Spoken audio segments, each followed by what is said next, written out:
திண்டுக்கல் மாவட்டம் கொடைக்கானலில் விநாயகர் சதுர்த்தி ஊர்வலம் வெகு விமர்சையாக நடைபெற்றது. பக்தர்கள் மேல தாளங்கள் முழங்க நடனமாடி ஆரவாரத்துடன் விநாயகர் சிலைகளை ஊர்வலமாக எடுத்துச் சென்றனர். அந்த காட்சிகளை பார்க்கலாம்.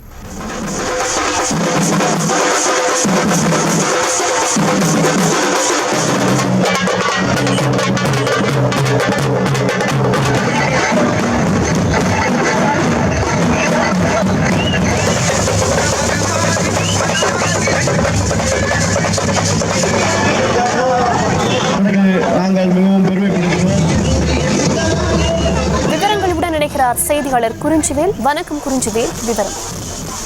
வணக்கம் ஹர்ஷினி. திண்டுக்கல் மாவட்டம் கொடைக்கானலில் நேற்று விநாயகர் சதுர்த்தியை முன்னிட்டு கோவில்களில் மற்றும் முக்கிய நகர் பகுதிகளில் விநாயகர் சிலைகள் பிரதிஷ்டை செய்யப்பட்டு சிறப்பு அலங்காரம் மற்றும் சிறப்பு வழிபாடுகள் நடப்பட்டன. இதனையடுத்து இன்று இந்து முன்னணி சார்பாக விநாயகர் ஊர்வலம் விமர்சையாக கொண்டாடப்பட்டது. இந்த ஊர்வலத்தில் 1 அடி உயரம் உள்ள சிலை முதல் 11 அடி வரை சுமார் 300க்கும் மேற்பட்ட விநாயகர் சிலைகள் கண்ணை கவரும் விதமாக வடிவமைக்கப்பட்டு ஜேசிபி பிக்கப் வாகனத்து ஊர்வலமாக கொண்டு செல்லப்பட்டது. இதில் 1 அடி விநாயகர் சிலையை பெண்கள் தலையில் சுமந்தபடி ஊர்வலமாக கொண்டு சென்றனர். மேலும் இந்த ஊர்வலத்தில் வெடி விபத்தும் மேலத்தாளங்கள் மூலமாக பெண்கள் மற்றும் இளைஞர்கள் உற்சாகமாக நடமாடி வருகின்றனர்.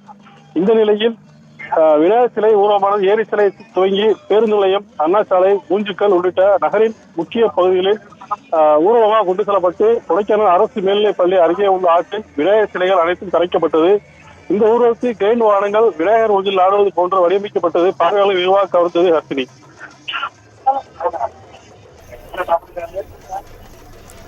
விவரங்களுக்கு நன்றி குறிஞ்சிவேல். செய்திகளை உடனுக்குடனும் துல்லியமாகவும் தெரிந்து கொள்ள சப்ஸ்கிரைப் பண்ணுங்க.